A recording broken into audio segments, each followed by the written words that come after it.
Innal hamdalillah nahmaduhu wa nasta'inuhu wa nastaghfiruh wa na'udzu billahi min syururi anfusina wa min sayyiati a'malina may yahdihillahu fala mudilla lahu wa may yudlil fala hadiya lahu. Ashhadu an la ilaha illallah wahdahu la syarika lahu wa ashhadu anna Muhammadan abduhu wa rasuluh alladzi la nabiyya ba'dah ba'athahu Allah basyiran wa nadhira wa da'iyan ila Allah bi'idnihi wa sirajan munira. Allahumma salli wa sallim wa barik ala nabiyyina Muhammad wa ala alihi wa ashabihi wa man tabi'ahum bi ihsanin ila yaumiddin. Qala Allah Ta'ala fi kitabihil karim wa huwa asdaqul qailin, ya ayyuhalladzina amanu taqullaha haqqa tuqatih wa la tamutunna illa wa antum muslimun. Ya ayyuhan nasu taqu rabbakum alladzi khalaqakum min nafsin wahidah wa khalaqa minha zawjaha wa bassa minhuma rijalan katsiran wa nisaa wattaqullaha alladzi tasaaluna bihi wal arham innallaha kana 'alaikum raqiba. Ya ayyuhalladzina amanu taqullaha wa qulu qawlan sadida yuslih lakum a'malakum wa yaghfir lakum dhunubakum wa man yuti'illaha wa rasulahu faqad faza fawzan 'azima. Hadirin sidang salat Jumat rahimakumullah, marilah kita selalu bertakwa kepada Allah dalam arti takwa yang sesungguh-sungguhnya, yaitu dengan melaksanakan perintah-perintahnya dan meninggalkan larangan-larangannya. Dan mari kita selalu berusaha untuk meningkatkan takwa kita kepada Allah, agar makin hari kita makin dekat kepadanya, dan akhirnya kita semuanya digolongkan oleh Allah ke dalam golongan hamba-hambanya yang benar-benar bertakwa padanya. Apabila kita benar-benar bertakwa, banyak janji Allah dalam Al-Quran yang akan diberikan kepada kita. Di antaranya firman-Nya, wa may yattaqillaha yaj'al lahu makhraja. Dan barang siapa bertakwa kepada Allah, Allah akan memberikan jalan keluar baginya. Yang kedua, wa yarzuqhu min haitsu la yahtasib. Allah akan memberikan rezeki kepadanya di luar perhitungannya. Dan yang ketiga, wa may yattaqillaha yaj'al lahu min amrihi yusra. Dan barang siapa bertakwa kepada Allah, Allah akan memudahkan urusannya. Untuk itu para hadirin, saya mengajak, mari kita selalu bertakwa kepada Allah dan selalu berusaha untuk meningkatkan takwa kita kepadanya. Hanya dengan takwa kita akan bahagia dan selamat dunia sampai di akhirat. Hadirin sidang salat Jumat rahimakumullah, kita berada di bulan Rajab.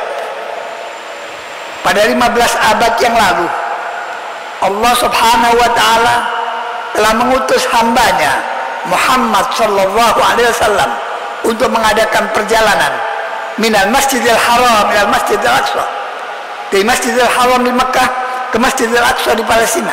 Kemudian diperintah Mi'raj, naik ke atas untuk mendapatkan perintah sholat 5 waktu. Begitu pentingnya sholat terhadap, sampai tidak cukup Jibril datang menyampaikannya, Nabi diutus untuk mengadakan perjalanan jauh itu.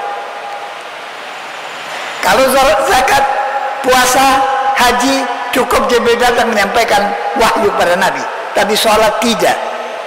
Beliau harus mengadakan perjalanan jauh di tengah malam lagi.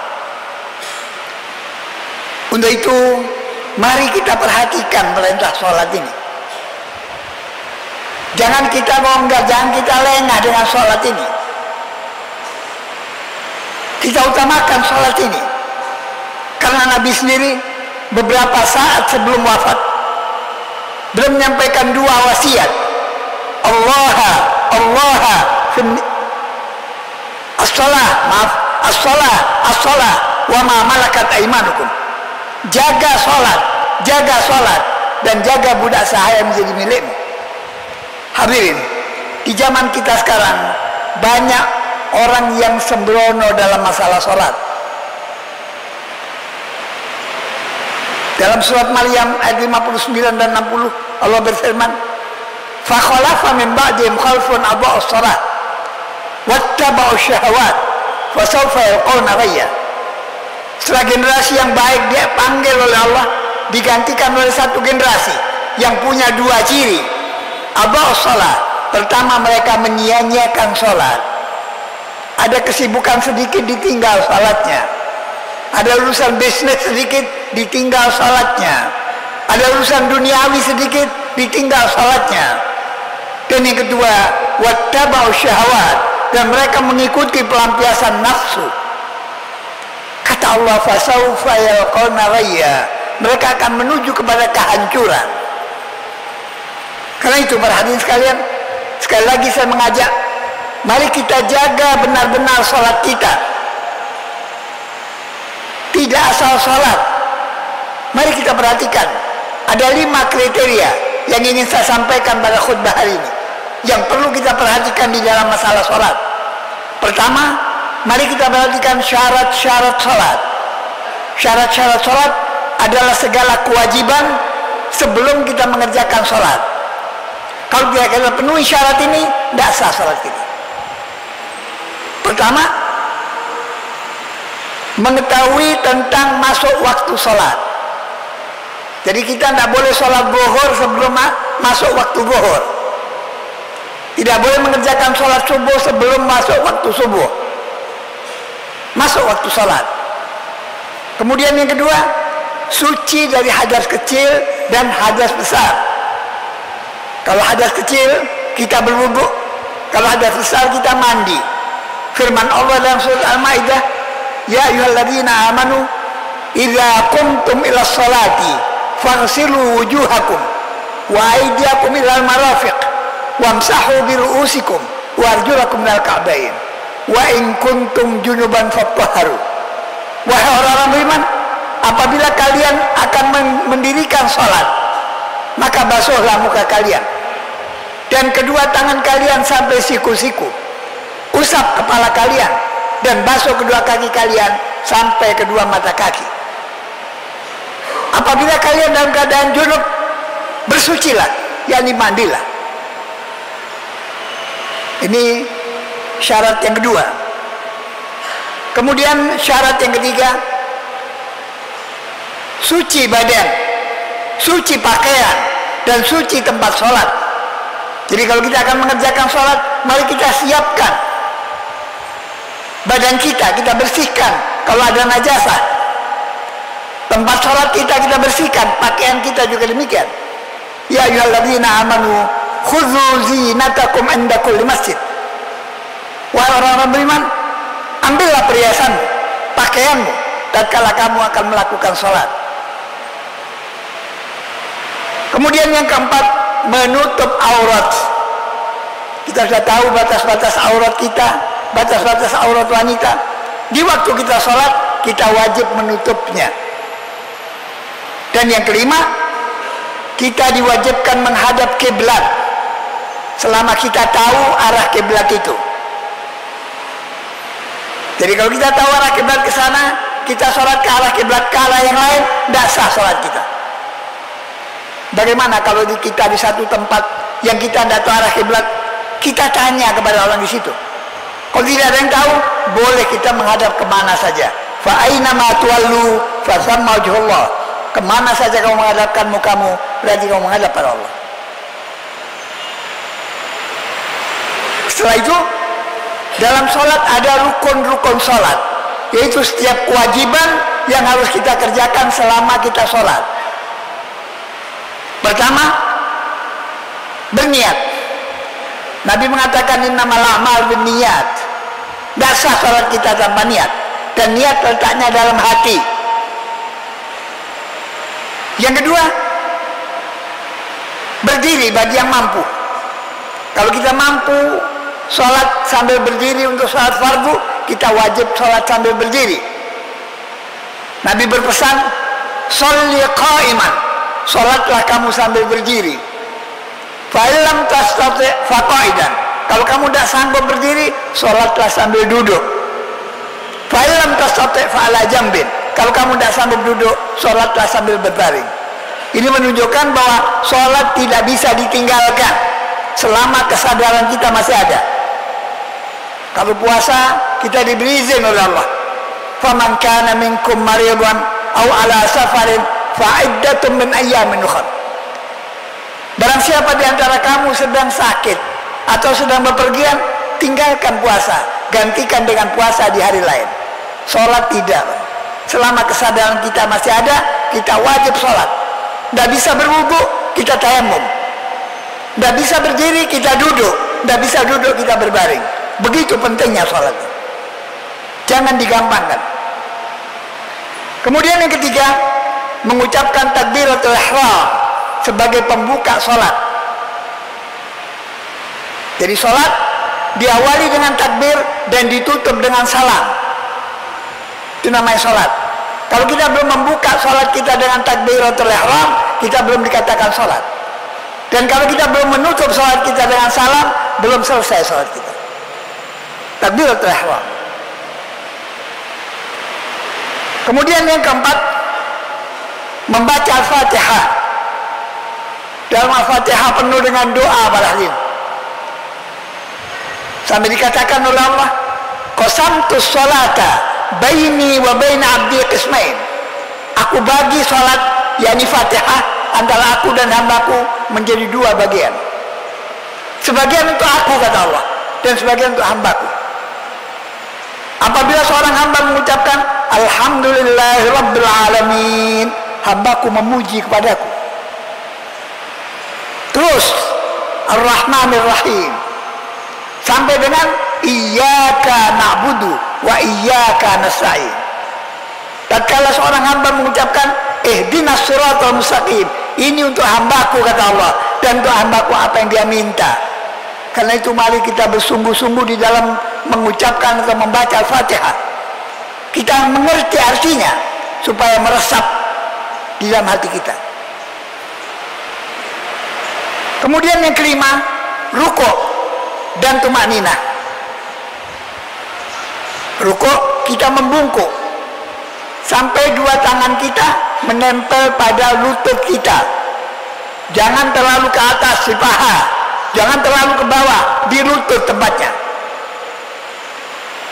Kemudian i'tidal, sami Allah liman hamidah, dan tumakninah. Kemudian sujud dengan menempatkan 7 anggota tubuh, muka dan hidung kita, yakni jabhah, dahi dan hidung kita, kedua telapak tangan kita, kedua lutut kita, dan kedua dari jari-jari kaki kita. 7 bagian. Kata Nabi, umirtu an asjuda li sab'in. Aku diperintah bersujud dengan 7 anggota tubuh. Dan tumakninah. Apa pengertian tumakninah pada ini? Tumakninah itu berhenti sejenak sampai keadaan itu stabil. Kalau rukuk sampai betul-betul rukuk, jangan berdiri sebelum sempurna. Kalau i'tidal, jangan cepat sujud sebelum tegak kita. Begitu juga kalau kita sujud, jangan cepat-cepat duduk sebelum sempurna semuanya. Ini namanya tumakninah, dan tumakninah termasuk rukun wajib. Sampai Nabi SAW pernah bersabda, aswa'an nasi surqatan alladhi yasruqu min salati. Sejelek-jelek pencuri adalah orang yang mencuri sholatnya. Bertanya sahabat, bagaimana seorang mencuri sholatnya ya Rasulullah? Qal la yutimmu ruku'aha wala sujudaha. Tidak menyempurnakan rukuknya dan tidak menyempurnakan sujudnya. Di dalam rukuk dan sujud, i'tidal, mari kita lakukan sampai sempurna. Jangan tergesa-gesa. Nabi bersabda dalam banyak hadis, di antaranya, ada satu saat untuk dirimu, ada satu saat untuk keluargamu, ada satu saat untuk Rabbmu. Berikan yang punya hak itu haknya. Waktu kita bekerja, jam kita. Waktu kita olahraga, waktu kita. kita bersama istri kita, waktu kita. Begitu kita mendengar Allahu Akbar, panggilan dari Allah. Ini adalah waktu untuk Allah. Mari kita tinggalkan kegiatan kita sementara. Kalau kita memperhatikan Allah, Allah akan memperhatikan kita. Ini yang kedua, yaitu tumakninah. Dan ini masuk rukun sholat. Kemudian ditambah dengan duduk tasyahud akhir. Dan yang terakhir adalah penutup salam. Kriteria yang ketiga, waktu-waktu sholat. Allah sudah mengatur waktu sholat itu. Inna sholata kanat alal mu'minina kitaban mauquta. Sesungguhnya sholat itu diwajibkan kepada orang-orang mukmin dengan waktu-waktu tertentu. Subuh ada waktunya, jangan dijemur subuhnya. Zuhur ada waktunya, jangan sampai digeser ke asar. Asar ada waktunya, jangan mepet ke maghrib. Maghrib ada waktunya, jangan nempel ke isya. Dan isya pun ada waktunya. Kitaban mauquta, sudah Allah atur sedemikian rupa barang.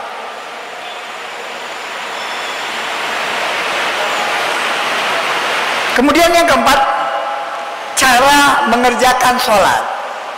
Bermacam-macam kita lihat bentuk orang mengerjakan sholat. Ada seorang datang pada Nabi di masjid, memberikan salam pada Nabi, dijawab salam itu. Kemudian dia mengulurkan tangannya mau menjabat tangan Nabi.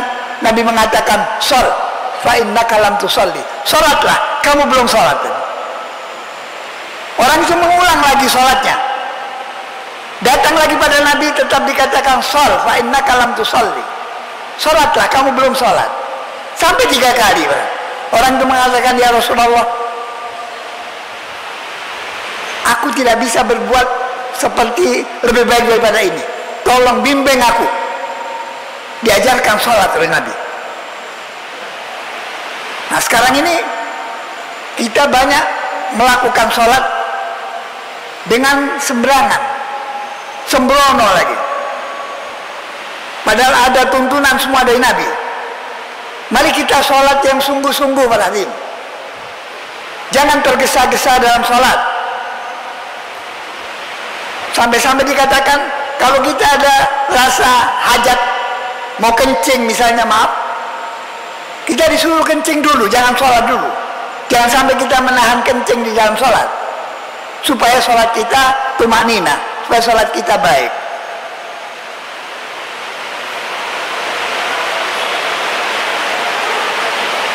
Cara mengerjakan sholat ini macam-macam. Ada orang yang sholat asal sholat saja. Sampai Nabi mengatakan, "Yushollun wala yushollun." Mereka sholat, tapi belum sholat. Kalau kita lihat sekarang macam-macam orang sholat. Tidak diperhatikan syaratnya, tidak diperhatikan rukunnya, tidak diperhatikan hal-hal yang lain. Ada orang diingatkan, "Saudara, kalau sholat jangan terlalu cepat. Sudah, yang penting saya sudah sholat." Bukan begitu cara kita beribadah kepada Allah. Allah tidak membutuhkan kita. Kita yang membutuhkan rahmat Allah. Karena itu mari kita kerjakan sholat dengan cara yang sebaik-baiknya.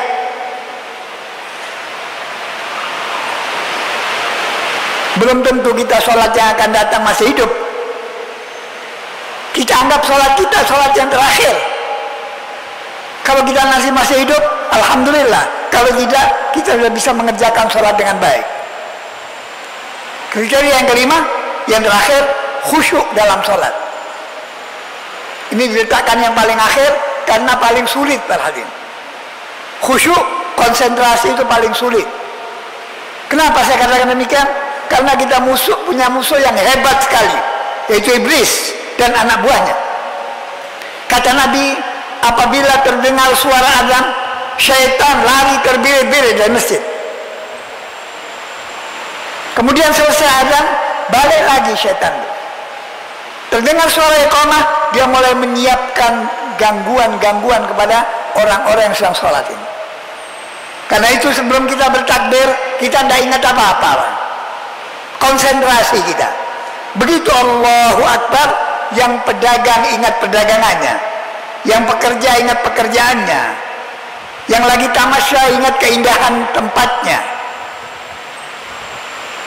Khusyuk ini penting sekali, dan ini paling akhir, karena saya katakan ini yang paling sulit. Saya katakan setan tidak melepaskan kita, dia berusaha bagaimana melencengkan sholat kita. Tatkala kita membaca Fatihah, Bismillahirrahmanirrahim, konsentrasi kita, Alhamdulillahirabbil alamin. Tatkala sampai di tengah-tengah, kita ingat, iya saya tadi beli barang, kalau saya simpen 2 bulan, faedahnya banyak. Syaitan yang memutar perhatian kita. Ini namanya tidak khusyuk salat kita. Dan ini perlu berlatih, dan bisa sekaligus lulus. Karena itu para hadirin sekalian, sekali lagi, mari kita perbaiki sholat kita.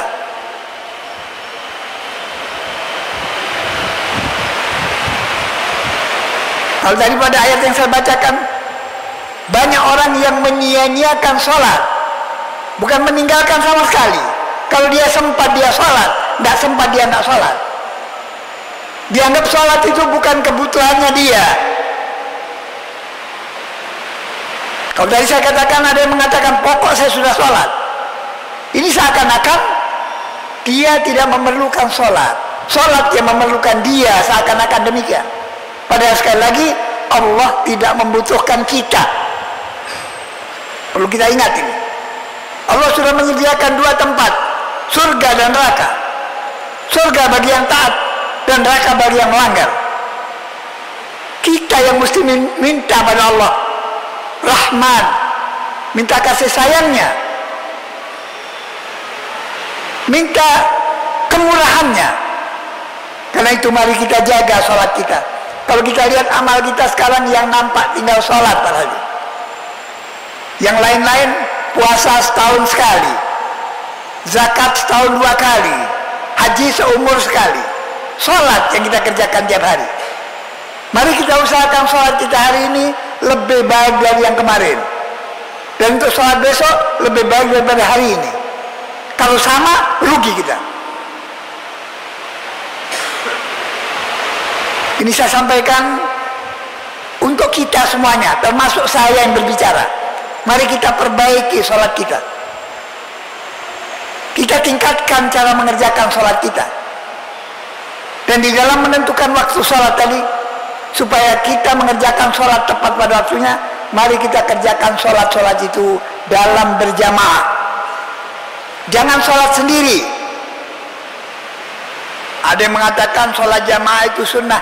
Jangan membicarakan hukumnya. Mari kita lihat Nabi sholatnya di mana. Nabi selalu sholat berjamaah di masjid, dan beliau bersabda dalam banyak hadis. Di antaranya sebuah hadis yang diriwayatkan oleh Muslim, barang siapa berwudu dengan wudu yang sempurna, kemudian dia berangkat ke masjid, tidak ke masjid melainkan untuk sholat, setiap langkah yang dia langkahkan, dia mendapatkan 1 pahala dan dihapus 1 dosa. Tinggal kita hitung dari rumah kita ke masjid berapa langkah, masjid yang mana saja. Kemudian sesudah sholat, dia masih berada di tempat sholatnya, tidak batal, maka para malaikat berdoa kepada Allah, mendoakan orang-orang itu dengan 3 doa. Allahumma arhamhu, ya Allah sayangi hambamu ini. Yang kedua, Allahumma firlahu, ya Allah ampuni hambamu ini. Dan yang ketiga, Allahumma tub alaih, ya Allah terimalah tobat hambamu. Bukan kita yang berdoa, kita didoakan oleh malaikat yang doanya mustajab, karena tidak pernah melanggar ketentuan Allah. Mempunyai 2 ciri malaikat itu, la ya'sunallaha ma amarahum, tidak pernah membantah apa yang Allah perintahkan kepada mereka, wa yaf'aluna ma yu'marun, dan selalu melaksanakan apa yang diperintahkan kepada mereka. Coba indahnya doa malaikat. Pertama, kita dimintakan rahmat Allah. Apa perlu kasih sayang Allah? Perlu dan sangat perlu. Karena yang punya surga Allah, yang punya neraka Allah, yang semua punya sekali lainnya Allah. Nabi sendiri mengatakan, innakum lan tadkhulul jannata bi'amalikum. Sesungguhnya kamu sekalian tidak akan masuk surga semata-mata dari amal kamu sekalian. Berkata sahabat, wala anta ya Rasulullah. Apakah anda juga demikian ya Rasulullah? Kata Nabi, wala ana, aku juga demikian. Illa yataghammadani Allah birahmatih, kecuali apabila Allah melimpahkan rahmatnya kepadaku. Padahal kalau kita lihat cara sholat Nabi, hebat sekali para hadirin. Pada sholat malamnya saja, dari lamanya berdiri membengkak kedua kaki Nabi. Bertanya Aisyah, ya Rasulullah, bukankah kakanda sudah diampuni dosa-dosa yang telah lalu dan yang akan datang? Kenapa kakanda berbuat semacam ini? Apa jawab Nabi? Afala uhibbu an akuna abdan syakura. Apa aku tidak ingin menjadi seorang hamba yang tahu berterima kasih kepada Allah? Doa yang kedua, Allahumma ighfir lahu. Ya Allah, ampuni hambamu ini. Seorang hamba yang sudah mendapatkan ampunan dari Allah, segala kebaikan akan diterima, surga dan isinya. Dan yang ketiga, Allahumma tub alaih. Ya Allah, terimalah tobat hambamu. Ini doa-doa yang istimewa, Pak. Sementara kita membaca tasbih 33, tahmid 33, takbir 33 di tempat sholat kita. Mudah-mudahan Allah Subhanahu wa ta'ala senantiasa membimbing kita menuju jalan yang diridhoinya. Barakallahu li wa lakum fil Qur'anil azim wa nafa'ani wa iyyakum bima fihi minal ayati wadh-dhikril hakim wa taqabbala minni wa minkum tilawatahu innahu was-sami'ul alim. Aqulu qawli hadza wa astaghfirullah li wa lakum fastaghfiruhu innahu wal ghafurur rahim.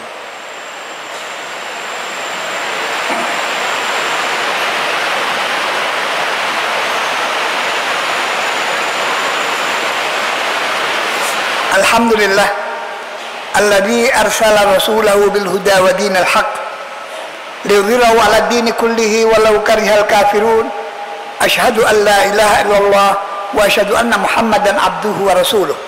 Allahumma salli ala Muhammad wa ala ali Muhammad kama sallaita ala ali Ibrahim wa barik ala Muhammad wa ala ali Muhammad kama barakta ala ali Ibrahim innaka Hamidum Majid. Ma'asyiral muslimin, ittaqullaha haqqa tuqatih wa la tamutunna illa wa antum muslimun. Hadirin sidang salat Jumat rahimakumullah. Pada khutbah kedua saya tidak akan memanjangkan khutbah. Saya hanya ingin mengingatkan masjid adalah Baitullah. Karena itu ada tuntunan-tuntunan dari Nabi bagaimana cara kita beribadah, bagaimana cara kita membaca Al-Quran, bagaimana cara kita mengerjakan sholat sunnah dan sebagainya. Waktu Nabi beriktikaf di masjid, terdengar suara orang baca Quran keras.